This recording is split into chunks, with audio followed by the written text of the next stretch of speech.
मी सजुनीताई बांबळे प्रहार संघटनेच्या सोलापूर जिल्हाध्यक्षा। आज सोलापूर पूनम गेट समोर आमच्या दिव्यांग बांधवांच्या विविध मागण्या घेऊन आम्ही आज आंदोलनाला बसलेलो आहोत। आज पूर्ण महाराष्ट्रभर जिल्हा कलेक्टर कार्यालयासमोर आमच्या दिव्यांगाच्या मागण्या घेऊन पूर्ण महाराष्ट्रभर आंदोलन चालू आहे। त्यामध्ये दिव्यांग बांधवांच्या प्रमुख मागण्या अशा आहेत की दिव्यांगांना 6000 पेन्शन झाली पाहिजे। ही 1500 पेन्शन आहे ती आमच्या दिव्यांग बांधवाला पुरत नाही। दिव्यांगाला घरकुल मिळालं पाहिजे। दिव्यांगाची जी काही कर्ज घेतलेले आहे त्याची कर्जमाफी झाली पाहिजे।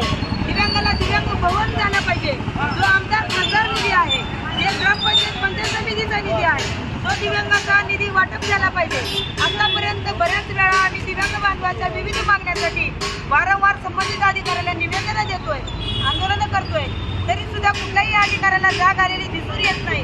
आज 26 जानेवारी प्रजासत्ताक दिना दिवशी आमच्या दिव्यांग बांधवाला भीक मागून लक्षवेधी आंदोलन करावं लागतंय, तरी सुद्धा कुठल्या प्रशासनाची आमच्याकडे लक्ष नसल्याचं दिसून येत आहे। लाडकी बहीण योजना ही रातोरात राबवली, न मागता मिळालेली जी काय लाडक्या बहिणीसाठी योजना राबवली त्याचं आम्ही स्वागत करतो, परंतु आमच्या दिव्यांग बांधवांना एकतर काम येत नाही, कुणी कामाला लावत नाही।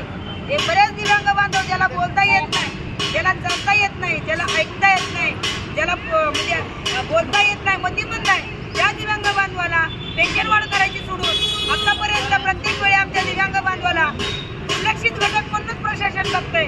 मग आम्हाला फक्त आमदार खासदार ग्रामपंचायत सरपंच सदस्य नगरपालिका नगराध्यक्ष यांना निवडून देण्या एवढाच अधिकार ठेवलेला आहे का?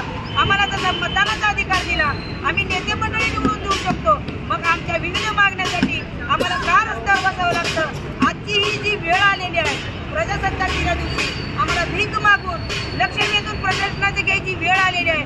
तात्काळ प्रशासनानं आमच्या ज्या काही दिव्यांग बांधवांच्या मागण्या आहेत तात्काळ मंजूर कराव्या, अन्यथा आम्हाला त्याच्या गनिमी काव्यानं आंदोलन करायची काय वेळ येऊ देऊ नये। जय हिंद, जय महाराष्ट्र।